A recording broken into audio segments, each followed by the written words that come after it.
Welcome everybody, it's Andy Lee from Track Rekord. Today we're going to take a look at a virtual lap of Laguna Seca and a Lotus Elise. This comes from Assetto Corsa, and we're going to kind of pick it apart, see if we can help this person find some time online. So we'll let this lap play through, then we'll come back to the beginning and we'll make some improvements. So coming through start finish here at Laguna Seca, up over the hill, down to turn 2.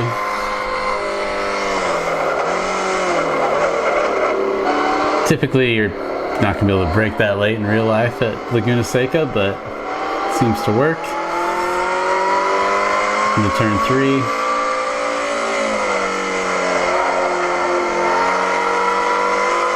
The Cooper Bridge.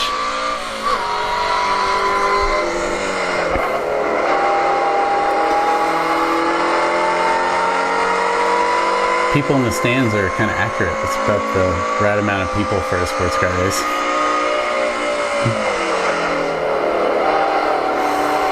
Alright, here we go up the hill, turn 6.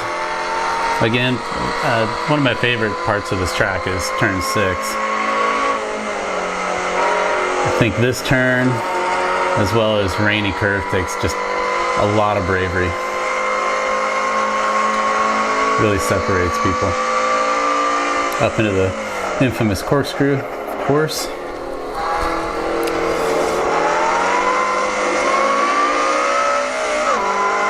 Down through the rainy curve.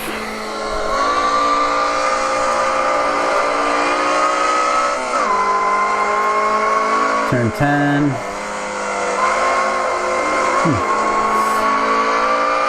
about right when you hit those big red turtles. And into the final corner here, turn 11.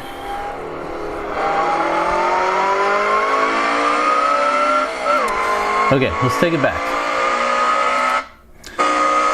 So the approach here to turn 2, kind of mentioned it briefly. Really, in real life, braking this late is pretty difficult unless you're in a very, very low horsepower car, but it seems like it's okay in the game, and in fact, it looks like it's causing, we're over slowing turn 2. Now, a lot of times when you brake, there's the brake release, which is really critical. It's really a form of acceleration, but I think all too often on sim, or people that are just new to track driving in general, they bring the brake pressure to peak and then they hold the peak too long. You want to get to the peak, but get off the peak of brake pressure, and that descent from the peak brake pressure is really like a form of like pre-acceleration. It helps you roll momentum into the corner, and that way it kind of lets the car track out further between the two apex curves and will give you a better exit. So I noticed the exit's pretty tight here. We've really overslowed it because you can hear them go back to throttle already, and you shouldn't be back on throttle this early. So that means that you felt like you overslowed it and you're trying to make up for it now. But if you're on throttle before the apex, that's usually a big indicator, big red flag that you've overslowed the corner. Now, again, if we had focused more on the brake release and carrying speed in with that, it would have pushed the car out here a little wider between the two apex curves and giving you a much straighter line through the second apex. So you can see how tight he is in between the two curves. And you can see even on the game where all the rubber is on the outside of where we are at the moment. You want to be out here somewhere, about another car width out at least, to just reduce the steering angle needed to get to this apex. Okay. And again, look how much steering angle we're carrying all the way to the exit curbing. So by this point, we should, let me go back just a smidge.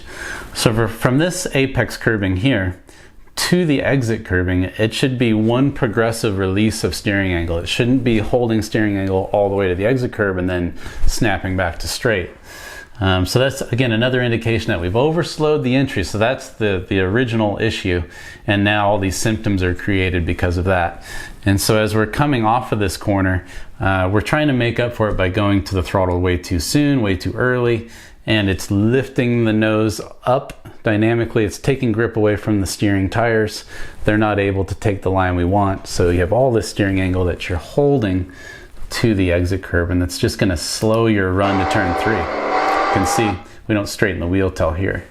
So a couple things there to work on, and that's kind of a bigger issue because it's the very first corner really of the lap, and now you're starting behind. It's very difficult now to make that time back.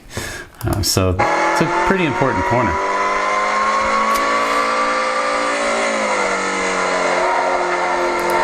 Okay, turn 3, and this is pretty accurate to real life. The apex here, this is a very difficult apex to get to. This corner is notoriously slick. It's easy to overdrive this corner. It's very tempting to want to go in deep on the brakes, and it's even more tempting on a sim where there's very few repercussions if you end up going off.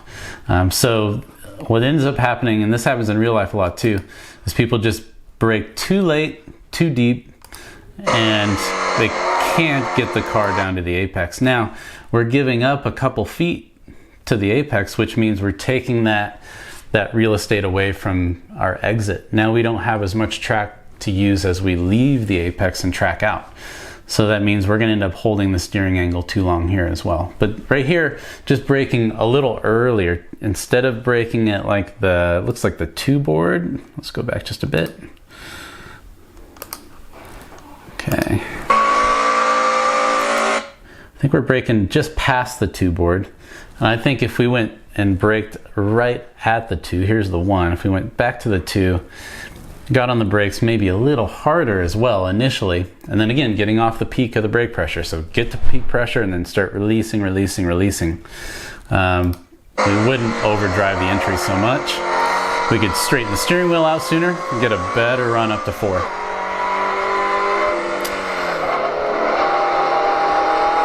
Okay, so turn 4, I don't know that we're necessarily overdriving. The speed doesn't look bad, but what we're doing with the car steering wise is just we're overwhelming the front tires. So we're driving in too far, going too deep before we initiate the steering input. And so we get to a point way down here where we have to add a lot of steering all at once in an attempt to get over to the apex. Turn 4 is just a very flowing corner. You start steering much earlier than you think, and you roll the steering in very gently because, again, not a lot of grip there. So the smoother you are with the steering input, the easier it's going to be to get to this apex. So you can see how aggressive we are with the steering input. Bam! We just throw a ton of wheel in right there. If we could start turning in, let's see. If we could, he doesn't turn until quite a bit after the 1 board. If we could start turning in at the 1 board, but just turn in very slowly, the car is going to respond much better here. You're just not throwing so much energy to that left front tire. You can let that left front really load gently.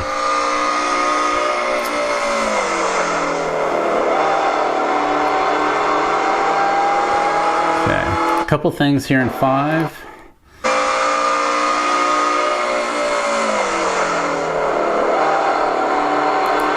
In 5, it looks like we start to brake at a reasonable spot, but I don't think we're braking hard enough initially. The car doesn't really scrub any speed till we get quite a ways into that braking zone.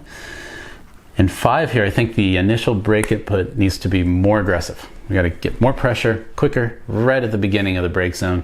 And then all we have to think about is the release again. Just how fast can we release after that and still make this apex? So we just haven't slowed the car down enough because we haven't applied the brake hard enough in the beginning. And it's just pushing us wide. Again, you can hear throttle before the apex. Right there, you can hear throttle. We're quite a ways from the apex. So that's, again, just another red flag that we didn't judge the braking right. We overslowed the car, and now we're trying to make up for it. But that just doesn't work.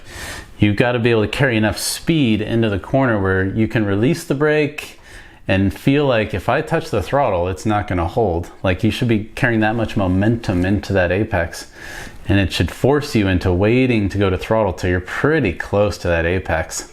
And then that throttle pickup should just be one progressive, uninterrupted motion as you track out to the exit. Rather than you're going to hear a little throttle and then a release of the throttle, because instantly you know that's not going to work.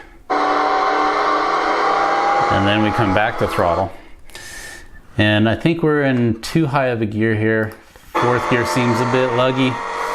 Third gear probably be a little faster out of 5 in this particular car. Turn 6, all things considered, you know, knowing it's a sim, you don't get all the feel out of the car there. That looked pretty good. I like turn 6.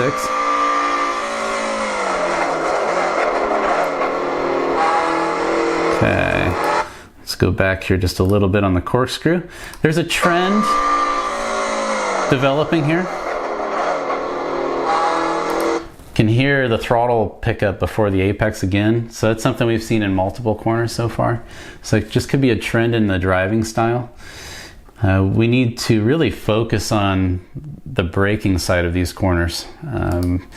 You know, how much initial brake pressure do we need to really get a lot of aggressive slowing done early in the brake zone, and then really focusing on releasing the brake and letting that release carry our speed to the apex without having to rely on maintenance throttle. So here again, we're overslowing it. See, hear the throttle pick up. That's just too early. The car is trying to turn right now, and if you add throttle, you're taking a lot of its ability to turn away.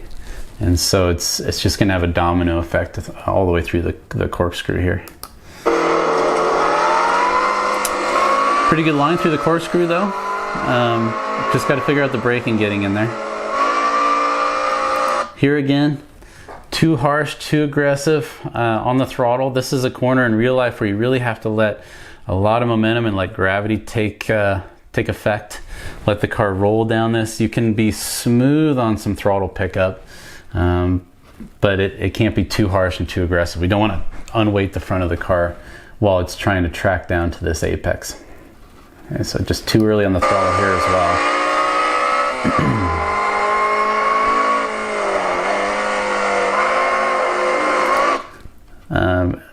Hate to beat a dead horse, but same thing coming into turn 10.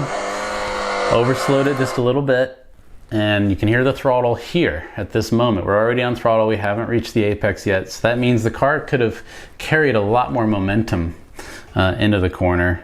We could have braked with less pressure, or we could have released the pressure faster in order to get to this apex a little quicker, rather than trying to rely on throttle to do that. We hit this big red turtle apex curb, which unsettles the car on the exit, which is accurate to real life as well at Laguna Seca. Definitely don't want to hit those in real life. I've seen shocks get thrown all the way through shock towers from drivers hitting those in real life. So we want to be a little bit better on our accuracy on this apex. But again, if we'd carry a little bit more momentum in there, the inertia from that extra speed probably would have pushed us out just wide of that red turtle anyways. It would have been a non-issue. We really didn't use all this track out on this corner, and maybe that's partially because of the car getting unsettled from the bump, but we've got to use all the track out here. Make that corner as large as humanly possible. Give yourself a good run up to the final corner. Okay, final turn here in 11. Not too bad. The line is really nice. You do hear a little bit of pre-apex throttle pickup, but it's not as bad as the other corners. The line's good. So I'd say here again, it's just a matter of focusing on your braking technique, either braking a little harder initially or focusing on releasing the brake pressure a little faster to create that entry speed rather than trying to rely on throttle. But that'll finish up our lap here online. We'll run it all the way to the start finish line. Thanks for joining me, guys. Looking forward to do a lot more of these. Please send any questions you might have, comments. Looking forward to looking at some of your laps online or in real life. Catch you on the next one. Thank you.